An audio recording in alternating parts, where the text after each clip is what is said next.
नमस्कार दोस्तों, good morning.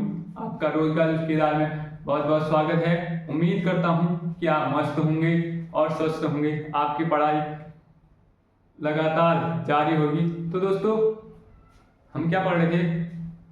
हमने पढ़ लिया था, दिल्ली सल्तनत को खत्म कर दिया था। ठीक है, दिल्ली सल्तनत को खत्म करने के बाद मुगल को हम आज से स्टार्ट करेंगे। ठीक है, मुगल का आज हम बाबर को पढ़ेंगे। ठीक है, बाबर को पढ़ेंगे। तो भारत में बाबर का बुलाने का निमंत्रण किसने दिया था? बाबर को बुलाने का निमंत्रण किसने दिया था? जो पंजाब का राजा कौन था? पंजाब का राजा कौन था? दौलता खां लोधी। ठीक है, दौलता खां लोधी। और जो इब्राहिम लोधी का चचा, जो लास्ट था ना, ठीक है, जो लास्ट था दिल्ली सल्तनत का अंतिम वंश कौन था? लोधी वंश। ठीक है, लोधी वंश। जो इब्राहिम लोधी का चचा कौन था? आलम खां लोधी। आलम खां लोधी को आलम खां लोधी ने जो निमंत्रण दिया था इसको, बाबर को भारत में आने का। ठीक है, अब इसके कार्यकाल पढ़ेंगे और इसमें प्रमुख कार्य बाबर ने क्या क्या कार्य किए थे भारत में। ठीक है, और देखें आगे। ठीक है, तो मुगल साम्राज्य, जो मुगल साम्राज्य था ना, मुगल साम्राज्य कब से कब तक रहा? ठीक है, मुगल साम्राज्य रहा था 1526 से 1857 तक। लगभग इसका 316 वर्षों का कार्यकाल रहा। किसका? मुगल साम्राज्य का। ठीक है, मुगल डायनेस्टी का लगभग 316 वर्षों का कार्यकाल रहा। इसका बहुत लंबा कार्यकाल रहा। ठीक है, तो इसके बाद जो हुआ था, मुगल वंश की स्थापना किसने की थी? मुगल वंश की स्थापना की थी बाबर ने की थी। ठीक है, मुगल वंश की स्थापना मतलब संस्थापक कौन था मुगल वंश का? बाबर को माना जाता है। ठीक है, बाबर को मुगल वंश का संस्थापक माना जाता है। तो इसका कार्यकाल, जो बाबर का कार्यकाल था ना 1526 से, बाबर का कार्यकाल 1526 से 1530 के मध्य हुआ था। बाबर का कार्यकाल 1526 से 1530 के मध्य हुआ था। ठीक है, बाबर किस वंश का था? बाबर चगताई वंश का था। ठीक है, चगताई वंश का था। तो बाबर किस वंश का था? चगताई वंश का था। ठीक है, बाबर था चगताई वंश का था। ठीक हो गया। बाबर पूछेंगे कि किस वंश का है?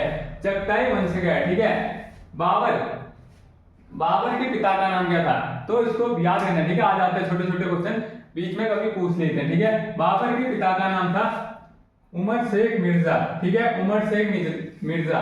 जो उमर शेख मिर्जा था ना, वो बाबर के पिताजी हुआ करते। ठीक है, अब क्या हुआ था? जो जन्म हुआ था, ठीक है, किसका? बाबर का।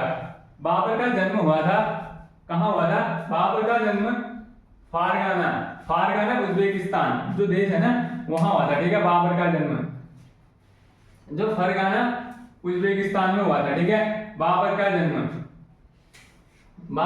कब हुआ था? बाबर का जन्म हुआ था तुम्हारा 14 फरवरी 1483 को हुआ था।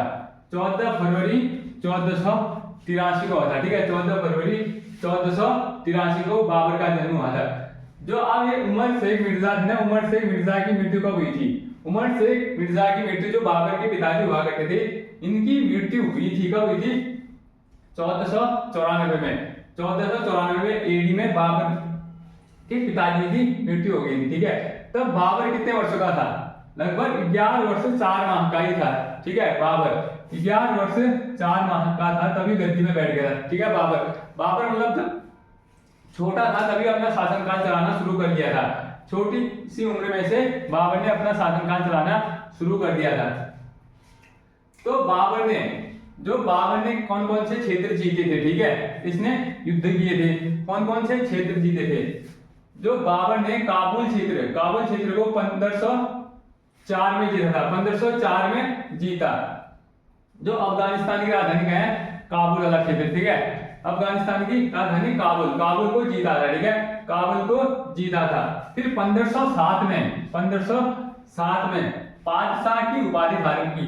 पातशाह क्या होता है? राजा होता है। ठीक है, पातशाह को हम राजा बोलते हैं। ठीक है, राजा बोलते हैं। ठीक है, पातशाह की उपाधि धारण की। किसने की थी? बाबर ने पातशाह की उपाधि धारण की थी। ठीक हो गया।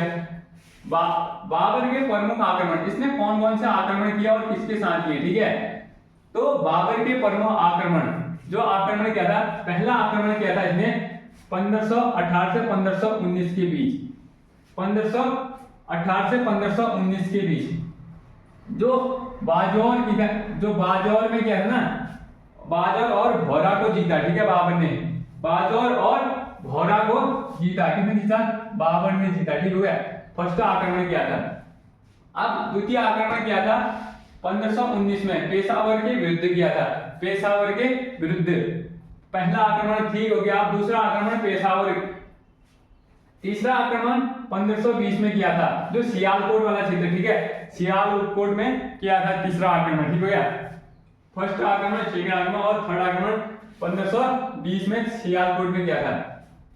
और चौथा आक्रमण लाहौर दीपालपुर में किया था। ठीक है, जो लाहौर दीपालपुर वाला क्षेत्र है उसमें किया था चौथा आक्रमण किया था। फिर एक सबसे तगड़ा आक्रमण किया था 21 अप्रैल 1526 में, जो पानीपत की प्रथम युद्ध हुआ था ना, पानीपत का प्रथम युद्ध हुआ था। ठीक है, पानीपत का प्रथम युद्ध हरियाणा में। ठीक है, तो किसके मध्य हुआ था ये? किसके मध्य? इब्राहिम लोधी था ना, और बाबर के मध्य। ये बाबर जीत गया था इसमें। ठीक है, बाबर जीत गया था। तो इब्राहिम लोधी क्या था? लोधी वंश का ऐसा शासक था जो क्या रणभूमि में मरने वाला एक राजा, जो इब्राहिम लोधी था। ठीक है, इब्राहिम लोधी रणभूमि में ही मरा था। ठीक है, बाबर ने इसकी हत्या कर दी थी। ठीक हो गया। इसके बाद आया बाबर ने यह युद्ध तुलगुमा युद्ध में तोपों का प्रयोग किया था। इसमें मतलब 4 क्षेत्र में ऐसे किए गए थे कि अलग अलग क्षेत्र में एक जगह से तोप लगाए गए थे, एक जगह से सैनिक लगा के थे, अलग अलग जगह से अलग अलग हाथी, एक जगह से ऊंट। इसने नया प्रयोग किया था। ठीक है, इसने नया प्रयोग किया था। फिर यह युद्ध जीत गया था। ठीक है, इसने तुगलमा युद्ध का प्रयोग किया था। ठीक है, और खानवा का युद्ध हुआ था। खानवा का युद्ध कब हुआ था? खानवा का युद्ध हुआ था 16 मार्च 1527 में हुआ था। ठीक है, 16 मार्च 1527 में इसने गांधी की उपाधि धारण की। ठीक है, इसने गांधी, अब कौन से युद्ध में बाबर ने गांधी की उपाधि धारण की बोलेगी तो कौन से युद्ध में की? खानवा के युद्ध में की। ठीक है, खानवा का युद्ध कब हुआ था? खानवा का युद्ध हुआ था 1527 में। ठीक है, 1527 में गांधी की उपाधि धारण की। ठीक है, गांधी की उपाधि धारण की किसने की थी? बाबर ने की थी। ठीक हो गया। तो इसने जिहाद का नारा दिया था। ठीक है, इसने इसी युद्ध में जिहाद का नारा दिया था और गांधी की उपाधि धारण की थी। ठीक है, गांधी की उपाधि धारण की। अब जो अंतिम युद्ध हुआ था, ठीक है, अंतिम युद्ध इसके बाद युद्ध हुए थे, अंतिम नहीं था ये, इसके बाद हुआ था चंदेरी का युद्ध। ठीक है, चंदेरी का युद्ध हुआ था 19 जनवरी 1528 में। ठीक है, 1528 में 29 जनवरी 1528 में जो चंदेरी का वॉर हुआ था ना, तो चंदेरी वॉर हुआ था वो मेदिनी राय और बाबर के बीच हुआ था। ठीक है, चंदनी राय का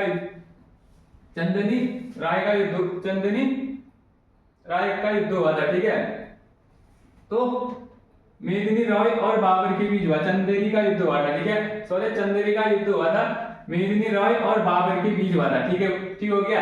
फिर इसके बाद घाघरा का युद्ध हो गया। ठीक है, घाघरा का युद्ध 6 मई 1529 को हुआ था। 6 मई 1529 को बाबर के विरुद्ध कौन थे? महमूद लोधी। ठीक है, महमूद लोधी और शेरशाह सूरी हो गया, और नुसरत था, ये कहां का शासक था? पंजाब का शासक था। ठीक है, पंजाब का शासक था, नुसरत था। ठीक हो गया, पंजाब का राजा हो गया। ये घाघरा का युद्ध ऐसा युद्ध है, जो घाघरा का युद्ध है ना, ऐसा युद्ध है जो जल और स्थल में लड़ा गया था, दोनों जल और पानी में लड़ा गया था। ठीक है, ये दोनों जगह लड़ा गया युद्ध था। जो घाघरा का युद्ध था वह जल और थल में लड़ा गया युद्ध है। ठीक है, बाबर की आत्मकथा किसने लिखी थी? बाबर ने खुद ही अपनी आत्मकथा लिखी थी। ठीक है, बाबरनामा लिखी थी। ठीक है, बाबरनामा लिखी थी।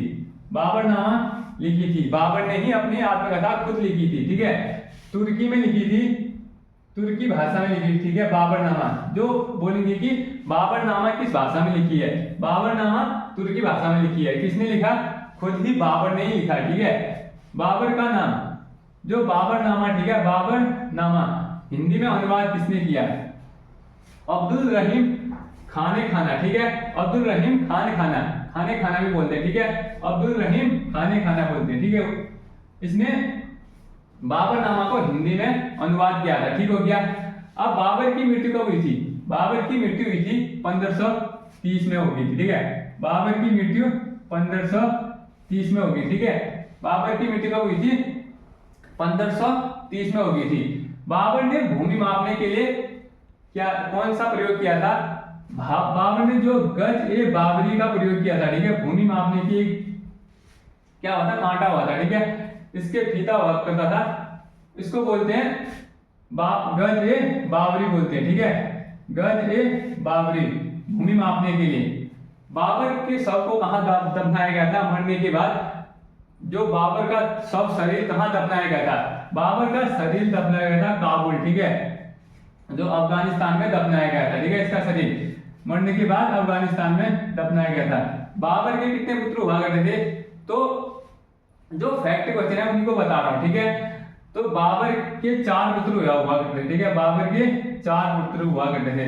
कौन कौन से, नंबर 1 हुमायूं, ठीक है, हुमायूं, कामरान और अस्करी और हिंदाल, ठीक है, 4 पुत्र हुआ करते थे, हुमायूं, कामरान, अस्करी और हिंदाल, ये 4 पुत्र हुआ करते थे। इसके बाद बाबर का उत्तराधिकारी, बाबर का उत्तराधिकारी कौन बना, बाबर का उत्तराधिकारी बना था हुमायूं, ठीक है, हुमायूं में बन गया था, ठीक है। इसके बाद हम पढ़ेंगे कल हुमायूं के बारे में, ठीक है। आज हमने बाबर के बारे में पूरा पढ़ लिया है, तो दोस्तों हम कल पढ़ेंगे अब हुमायूं के बारे में पूरी जानकारी लेंगे।